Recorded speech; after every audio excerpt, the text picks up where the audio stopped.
आदिकास्ट, जिसमें है चमक, अंदाज है जिसका सबसे अलग, महफिल को कर दे तड़क भड़क। यह है आदिकास्ट, सबसे अलग आदिकास्ट। Ladies and boys and girls and my dear viewers, welcome to NDTV presents आदिकास्ट। देखिए, हम भारत में हमेशा हेल्थ केयर फैसिलिटीज की बात करते हैं, अब चाहे वो पब्लिक हो, प्राइवेट हेल्थ केयर फैसिलिटीज हो, या नेशनल इनिशिएटिव्स हो, या प्रोग्राम्स हो। लेकिन have you thought about it, क्योंकि मेरे मन में तो सवाल आता है दोस्तों कि हमारे सोल्जर्स का क्या? हर वो सोल्जर तो तैनात है जो वहां पर सियाचिन के इस कड़ाके की ठंड में आपके और हमारे लिए तैनात है, या फिर राजस्थान के रेगिस्तान में तपती धूप, जिसको पनिशिंग सन भी कहते हैं, खड़ा है। And mind you, let me tell you, उसमें महिलाएं भी हैं, खड़ा है, खड़ी हैं, ताकि हम और आप चैन की नींद सो सकें। उनके हेल्थ कंडीशंस की कौन बात करेगा? ये सवाल मेरे मन में बहुत दिन से आ रहा था, और यकीन मानिए दोस्तों, आज मेरा सौभाग्य है, इसलिए नहीं कह रहा हूं ऐसे, आज जो शख्सियत मेरे समक्ष बैठी हुई है, जो सामने बैठी हुई है, वो कोई मामूली शख्सियत नहीं। वो एक ऐसी शख्सियत हैं जो कि ऐसे ही सोल्जर्स जितने हैं, उनके हेल्थ कंडीशंस को बिल्कुल सशक्त रखती हैं। जी हाँ, और आप अगर इसको ऐसे अगर परम्यूटेशन कॉम्बिनेशन करके समझिएगा तो समझिएगा ये कि मेरे और आपके हेल्थ का, क्योंकि हम तो चैन से सो पाएंगे ना, अगर वो ठीक रहेंगे तो हम ठीक रहेंगे, लाइफ का ख्याल रखती हैं। So ladies and boys and girls, again let me introduce you. Surgeon Vice Admiral Aarti Sarin is the Director General Armed Forces Medical Services. और सबसे बड़ी बात देखिए दोस्तों ये है कि she is the first woman to serve as the DGA FMS at the highest ranking woman officer in the history of Indian Armed Forces. Ma'am, आपको लोग प्रणाम और नमस्कार करता होगा। मैं और अब मेरी जितनी टीम है एनडीटीवी की, आपको सैल्यूट करते हैं। You know, I want to salute you, and from the NDTV team, we all want to salute you. मेरा पहला प्रश्न मैम आपसे ये है कि आपके बारे में जितना पढ़ें उतना कम है मैम। आपने नेवी में काम किया है, आपने एयर में काम किया है, डिफेंस के हर सेक्टर में काम किया है, and now you're director general of arm forces medical services ma'am. और आप पहली महिला हैं वो जो बनी, एज अ महिला ऑफिसर आप उसको हेड कर रही हैं। हम और या आपके फील्ड की बात करें, मेल डोमिनेटेड फील्ड है मैम। कितना प्रॉब्लम या क्या चैलेंजेस आते हैं, अगर आप उसके बारे में, अगर मुश्किलें आते हैं एक वुमन होके, एक रोबस्ट वुमन होके इतने सारे मेल्स को एज अ लीडरशिप करने में, लीड करने में? तो सबसे पहले मैं आपसे कहना चाहती हूँ कि जो आर्मी मेडिकल कोर है जिसके हम भागीदार हैं, उसमें 1948 1950 से महिलाएं उसमें शामिल थी जी। तो it has been a very long journey for women in this corps, whereby all the issues that you are mentioning about leadership and male domination have been taken care of by a lot of my seniors. जी। So this particular aspect and this particular branch of the armed forces is very used to having women being treated at par with men. जी। So leadership में problems तो आती ही हैं, main आदमियों को भी और लेडीज़ को भी आती हैं। तो आई वुड से कि इस समय problems are the same for both men and women. हम अपने आप को बहुत ही जेंडर न्यूट्रल और जेंडर जस्ट ऑर्गेनाइजेशन कहते हैं। तो इसमें लीडरशिप की जो नॉर्मल प्रॉब्लम्स होती हैं वही चैलेंजेस होती हैं, where you have to create an environment जहाँ पे लोग, people can excel, they can be motivated, they can innovate, where you can induct good people and retain them and make them do the work that they are supposed to be trained to do. Armed forces में हमको उनको constantly train करना पड़ता है। The leadership that an army medical officer faces is very different because he starts to be trained as a doctor. Right. So he starts first as a doctor, he becomes an MBBS, and then after his internship he joins the, whether he is from AFMC, then he comes through his internship, he gets commissioned, and otherwise he gets commissioned as a short service or a permanent commission officer from outside, and then they are trained to become Army, Navy, Air Force officer. जैसे ma'am कुछ challenges के बारे में आप बताइए ना, अगर if you face, क्योंकि आपका तो एक बहुत varied ये रहा है। I always see that the challenges are, if you see, most of them are in the armed forces, would be the distance, the separation from their family, and the terrain that you live in. But we are so well trained that we overcome all of them. I always believe that I always convert every challenge into an opportunity. जी जी ma'am, I would not say that I have faced that many challenges. My motto is bash on regardless. bash on regardless. That's a good hashtag for our, this bash on regardless. Ma'am, जैसे आपने you talked about terrains and conflicts. You mentioned that too. You said Siachen and Rajasthan in हाँ, your Siachen introduction. तो ma'am मैं ये basically जानना चाह रहा था, मुझे लगता है जो मेरे एक दर्शक भी जानना चाहेंगे उसको, एक सोल्जर की लाइफ मैम कितनी ज़्यादा, क्योंकि हमारे लिए तो वो डटे रहते हैं, लेकिन कितनी ज़्यादा प्रॉब्लमेटिक होती है। जैसे आपने बताया कि सेपरेशन हो जाता है, और मैम इतने न्यूज़ हम लोग भी पढ़ते हैं कि सेपरेशन हुआ, अभी शादी हुई है, और उसके बाद जब आ रहे हैं तो शव आ रहा है, एंड दैट्स टॉर्मेंटिंग। तो कितना चैलेंज होता है मैम एक सोल्जर का लाइफ, और एज अ डीजी आप क्या एड करती हैं उनमें, मेडिकल सर्विसेज क्या एड करता है उनके लाइफ को और तो अच्छा अभी द कॉन्सेप्ट इज, आप सही कह रहे हो, we are suppose to aid them from the beginning. हम उनको पहले we generally do a medical examination for them every year, जिसमें हम उनको एनकाउंटर करते हैं, हम उनकी हेल्थ की देखभाल करते हैं। जी ट्रेनिंग के टाइम उनको कुछ भी प्रॉब्लम्स हो सकती हैं, ट्रेनिंग इंजरीज कभी कभी हो जाती हैं। जी ऐसे टेरेन रिलेटेड इश्यूज होते हैं, हाई ऑल्टीट्यूड जी एंड अंडर वाटर जो सबमरीन्स में काम करते हैं। So we have all the three forces, and you have aviation medicine and space medicine, where we have to look at so many aspects. तो उसमें भी हम काफ़ी उनकी देखभाल करते हैं। We have so many research going on in all these particular branches, and we are at par with any other force in the world in terms of all these things where we look after them. और हर एक stage पे हम उनकी health की देखभाल करते रहते हैं। जब उनको कुछ बीमारी या इंजरी होती है, फिर उनकी हम देखभाल करते हैं, हम उनको लाइटर ड्यूटीज़ देते हैं, बट हमारी एम यही है कि to keep them fighting fit and return them to duty as fast as possible. Yes ma'am. Ma'am एक चीज़ जो मुझे लगता है कि we had not discussed about, but आपने सबमरीन की बात की, और आपने नेवी में भी मैम बतौर एज ए ऑफिसर काम किया है। सबमरीन्स की अगर बात करें, नेवी ऑफिसर्स की बात करें, उनके लिए कितना बड़ा चैलेंज होता है ma'am? It is a long challenge, they have to be away and they have the physiological aspects of being underwater, which are taken care of course, by the various the physical aspects of the craft and the vessel they are in. But they are all generally very well trained and looked after. They have to train as hard as the rest of the submariners, the doctor who is accompanying them on board. And they are generally, they can be away for some long periods of time. Ma'am, आप as a बतौर lady, and you're the first woman to head DGA FMS, आपको क्या लगता है ma'am, अगर हम महिला सशक्तिकरण की बात करें, वुमेन एम्पावरमेंट की बात करें, जो हमारा देश अब कर रहा है, मेडिकल फोर्सेस कितना ज़्यादा एक पिवटल रोल प्ले करता है उसमें मैम? हम जैसे मैंने आपको कहा, we are the forerunners, we are the leaders. हमने तो पहले से ही हमारे AMC जो है 1950 से हमारे लेडीज़ उसमें आ चुकी हैं। वो they are running shoulder to shoulder with the men, they have equal opportunities. उनको सेम ट्रेनिंग दी जाती है, सेम एजुकेशन दी जाती है, सेम अपॉर्चुनिटीज़ दी जाती है, सेम लीडरशिप पोजीशन दी जाती है। And you will be very happy to know कि at this present moment, out of the top 4 positions in the Army Medical Corps, 3 are held by women. Oh wow, that is so. I am the DGFMS. The DGMS Navy, Surgeon Vice Admiral Kavita Sahai. She is there, and the DGMS Army is Lieutenant General Sadhana Saxena.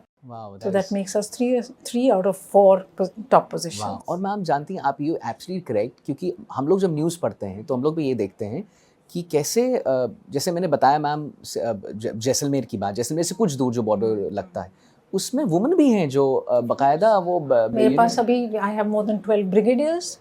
I have had 41 ladies who have commanded in the last few years various units. They have been commanding areas in battle zones, field hospitals. So they are. And ma'am, are they better than men? Are they better than men? I told you we are a gender neutral force. Yeah, you are absolutely gender neutral force. नहीं, ये तो बात में आपने बिल्कुल सही कहा ma'am. Ma'am क्योंकि मेडिकल सर्विसेज की बात हो रही है, आजकल बहुत टेक्नोलॉजिकली एडवांसमेंट भी आ रहा है, AI का भी बहुत यूज़ हो रहा है आर्मी में। तो क्या आप लोग भी AI का इस्तेमाल करते हैं मेडिकल सर्विसेज में भी? वो मेडिकल चीज़ जो एड करता है हमें, और कैसे करते हैं ma'am? How is AI coming in the army? You know, we can kind of divide this into in peace and in war, in a war situation. So in peace we are using artificial intelligence and various gadgets, medical gadgets that we use. We have clinical decision support systems, robotic surgeries that are being done, radiation therapy, the various contouring stations, they're all AI enabled. So we use that. That is being used by any other medical professionals who are also, we are at par with the other medical professionals, in the civilian environment. So there we would use. But as you would say, in war or in the battle zones, we are now looking at wearable devices. We are looking at artificially, where we want to kind of, triage people. There we would try to use artificial intelligence. Right. We'd also try to see, use of drones, which are also there, maybe as in a logistic role to send supplies or to send blood across. Right. Or thirdly, in the future, we're looking at even drones that can actually evacuate a casualty. Right. क्योंकि ma'am वो हो रहा है, वो बाहर के countries में it's happening already. And then we're also looking at a lot of other innovations in terms of point of care services, modular, devices that can be used, which are all AI enabled. So that's how we. And ma'am, do you think कि ये AI आने के बाद, जैसे हम लोग अमूमन जब बात करते हैं मैम, वो भी थिंक इज कि AI आ जाएगा तो जॉब चली जाएगी, एक जो बेसिक थॉट है. What about in the army? AI आ जाएगा तो आर्मी को कितना हेल्प होगा और कितना प्रॉफिट और लॉस होगा? AI से तो हेल्प ही होता है. Of course, AI cannot ever replace the man behind the machine.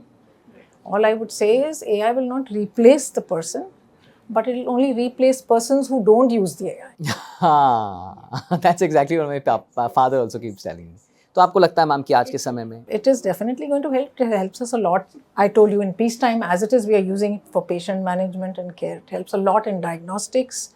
It's going to help us in many more things. At the Armed Forces Medical College, we have an entire department which is also working on artificial intelligence. And we have a lot of now MOUs with many agencies like the ICMR and IIT Mumbai, IIT Chennai, IIT Roorkee. We have MOUs with all of them, and we are working on several projects in all of these fields. All of these fields. Yeah, So, ma'am, basically mutual exchange of of ideas. Ideas, expertise, innovations.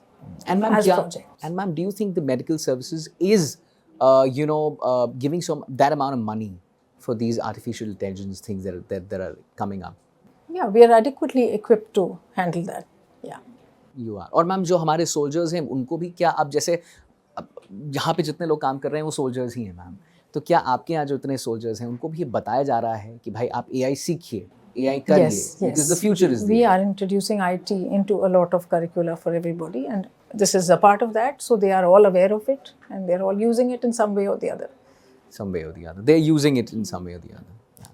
Ma'am, any story that you want to talk about? Any story तो नहीं, मतलब ये कहूँगा कि कोई ऐसी चीज़ जो आपके जीवन में ऐसी घटी हो, क्योंकि आपने तीनों जगह काम किया है मैम और आप हमेशा हेड रही हैं एज एन ऑफिसर, वो कोई ऐसा कोई एक याद या कोई ऐसा कोई चीज़ जो आप जिसके बारे में बात करना चाहें? वैसे तो बहुत सारी चीज़ें हैं, but the important one was one of my, I was one of the first ladies to be deployed at Kashmir way back in 1999. Oh. That was a memorable, उसके बारे where में I मैम provided इसी medical cover to all the civilian ladies particularly. We did a lot of medical camps to look after, as the healthcare system at that point of time and was not that educate to take care. So the army was called in, and we helped a lot with that. So that was a very memorable trip where I saw this, a lot of the terrain in Kashmir. Yeah. Ma'am, जैसे एक बड़ा basic सवाल मैं आपसे पूछना चाहता हूँ कि मैं एक मान लीजिए सोल्जर हूँ और मुझे गोली लगी या कुछ भी हुआ, anything that happened, I come to you, सबसे पहले आप क्या करेंगे? How will you aid me as a soldier? How will you aid my family as a? So we always have various methods of that. We have training in terms of battlefield nursing assistants, then we have the nursing assistants, and we have the medical officers. So they have a very standard trained protocol, which is very common across our country and in countries across the world, where it is called the combat casualty care. We treat them that, how to deal with hemorrhage, which we call bleeding, how to handle a fracture, how to handle all the basic injuries till they can come to a level, we call them levels of care. So you have level 1, level 2, level 3 of levels care. of care. And then how they are evacuated. That's where we were talking about all these methodologies of quick evacuation to a higher level of medical. Ma'am, मेरा अब now that we are approaching to the end of this interview, मेरा एक सवाल है आपसे. हर वो इंसान या हर वो एक बच्ची जो 9th या 10th क्लास में पढ़ती होगी, जो कमेंट करके बताएगी, वो आपको हो सकता है एक आइडियल माने, और आइडॉल मान रही हो और वेट कर रही हो आपको देखने के लिए, उसके लिए आप क्या मैसेज देना चाहेंगी मैम, जो इस एरिया में आके आपकी तरह बनना चाहती हैं, जितने तमाम बच्चे, जितने तमाम students, one message for them ma'am? सारी देश की बच्चियों के लिए जो क्लास 8वीं 9वीं में पढ़ रही हैं, या आप अपना जब करियर के बारे में सोचती हैं तो बिना झिझक के आप आर्म फोर्सेस का करियर आप ज़रूर उसकी तरफ देखें और उसको अपनाएं, बिकॉज़ ये बहुत ही अच्छा एक लाइन है जिसमें आप जा सकते हैं। इसमें आपकी पढ़ाई हो जाती है, इसमें 21 से ज़्यादा ब्रांचेस हैं पूरे आर्मी, नेवी, एयरफोर्स में जिसमें आप ज्वाइन कर सकते हैं। You can join as a officer, you can join as an Agniveer. इसमें आपकी ट्रेनिंग हो सकती है, आपकी पर्सनालिटी डेवलप हो सकती है। इसमें पे और अलाउंसेस भी बहुत अच्छे होते हैं। आपके इर्द गिर्द मेडिकल कवर भी आपको बहुत ही बेहतरीन मिलता है, और फिर आपके आसपास प्रोटेक्शन के लिए पूरी आर्म फोर्सेस की फैमिली आपके साथ रहती है, बहुत ही सपोर्ट मिलता है। और ये बहुत ही gender neutral, gender just force है, जिसमें आपके करियर प्रोग्रेशन के लिए बहुत ही स्पेशली देखी जाती है, जैसे बाकी के गवर्नमेंट जॉब्स में है। चाइल्ड केयर लीव मिलती है, हर एक चीज़ की सुविधा होती है। तो एक बहुत ही अच्छा करियर है, आप उसको लीजिए और आगे बढ़िए। मेरी तरफ से यही आपको एक मैसेज है। और आप देख सकते हैं कि हम सबसे ऊंची पोजीशन पे भी महिलाओं को इसमें they have a full opportunity to rise in their careers. This is their policy now. Wow, and please also keep liking Adhika's. Please keep liking NDTV podcast with me, so that we have all these big illustrious, I think people coming in. Ma'am, आप prime minister Shri Narendra Modi ji हमेशा एक बात कहते रहते हैं, विकसित भारत 2047 का उनका एक प्लान है। डायरेक्टर जनरल होते हुए मैम मेडिकल फोर्सेस में आप कैसे वो उस विकसित भारत से पैरेलल करने की कोशिश करती हैं, कैसे उसी गति से आगे बढ़ने की कोशिश करती हैं? क्योंकि जो विकसित भारत का ये जो हमारा लक्ष्य है 2047 का, उसमें डॉक्टर विनोद पॉल जो हैं, जो नीति आयोग के भी हैं, और जो हमेशा कहते हैं, जो ये प्रधानमंत्री का ये हमारे प्रधानमंत्री जी का ये विकसित भारत 2047 का जो ये लक्ष्य और उन्होंने हमारे लिए सोचा है, हमारे देश के लिए सोचा है, उसमें ये बहुत ही इम्पोर्टेंट चीज़ है कि जब भी कोई भी देश विकसितता की प्रति आगे बढ़ता है, उसमें हेल्थ का बहुत ही बड़ा इम्पोर्टेंस होता है। बहुत सही बात। एक स्वस्थ देश ही आगे बढ़ता है। बहुत सही बात। A nation that is healthy will be prosperous. So we have to work towards the health of everybody once and for all. The health of the soldiers, both in prevention, and now we are looking at holistic health and well-being, because we say that may all be healthy, but you have to be first happy before you are healthy. So now we have a concept which is of wellness. So we are trying to introduce that concept of wellness, which will help in actually achieving both physical and mental resilience amongst the armed forces and amongst the nation. क्या क्या challenges face करना पड़ता है ma'am एक soldier? हम जैसे हमारे सैनिक जो हैं, वो उनका जो जहाँ पे वो काम करते हैं, या तो रेगिस्तान में होता है, या सियाचिन में होता है, या ऊंचे पहाड़, ठंडक, उनको पूरे जो मौसम के जो कंडीशंस होते हैं उनको फेस करने पड़ते हैं। इतनी ऊंचाइयों पे चढ़ के वहाँ पे फिर अपना बैटल एक्शन करते हैं। उनके लिए भी उनके हेल्थ इश्यूज हो सकते हैं वहाँ पे, हम उनकी देखभाल करते हैं। ऐसे में जो गर्मी की हैं, जो नेवी के सेलर्स होते हैं, वो शिप पे जाते हैं, उनके लिए भी वो कई महीनों तक बाहर रहते हैं। उनके साथ एक डॉक्टर रहता है और वो दूर दूर जाते हैं, और हम उनको टेलीमेडिसिन के द्वारा हम उनकी देखभाल करते हैं। कभी कभी जब उनकी कोई प्रॉब्लम होती है या स्पेशलिस्ट ओपिनियन चाहिए होता है। और अंडर वाटर, जैसे हमने कहा, सबमरीन्स में उनमें दिक्कत उनको ये होती है कि छोटी सी जगह है, इतने लोग हैं, उनको फंक्शन करना है, कईयों को उसमें डिफ़िकल्टी हो सकती है। जी, क्या डिफिकल्टीज हो जाएगी मैम सबमरीन? वही छोटी सी जगह में उनको फंक्शन करना, और वो पानी के इतने अंदर, पानी के अंदर। सो दैट वो सब इश्यूज होते हैं मैम। ठीक है, तो मुझे लगता है दोस्तों कि ये बहुत ही अच्छा एक सेशन रहा मैम के साथ। बहुत कुछ सीखने का मौका मिला, नहीं मुझे तो बहुत सीखने का मिला, आई एम श्योर आपको भी मिला होगा। कमेंट करके ज़रूर बताइएगा कि भाई कितना अच्छा होता है ये फील्ड। जितनी भी, जैसे मैंने बताया कि 8 से 9 या 10th की जितनी भी स्टूडेंट्स हैं वो इस फील्ड में क्यों आए, वो मैम ने बताया। अब कैसे एक सोल्जर की लाइफ को सशक्त बनाया जाता है, ठीक बनाया जाता है। और सबसे बड़ी बात जो मैंने यहाँ पर समझा कि देखिए, एक तो हो गया मेडिकल फैसिलिटी और एक होता है किलर इंस्टिंक्ट फैसिलिटी। एक होता है कि भाई वो दृढ़ संकल्प उनको दिखाया जाए और बताया जाए कि तुम कर सकते हो, आप कर सकते हैं, जो आप किसी भी सोल्जर से मिलेंगे। आज जब मैं मिल रहा हूँ तो मैं देख रहा हूँ बहुत सारी बात हुई, बहुत टॉपिक्स पे, वेरियस टॉपिक्स पे हमने बात किया। सबमरीन्स में जब नीचे जाते हैं तो क्या कुछ प्रॉब्लम्स होता है सोल्जर्स को, और जो मेडिकल सर्विसेज है जो आर्मी का, वो कैसे एड करता है और मैम कैसे एड करती हैं बतौर एज ए डीजी। इसी के साथ please stay tuned and keep watching adicast on NDTV. नमस्कार।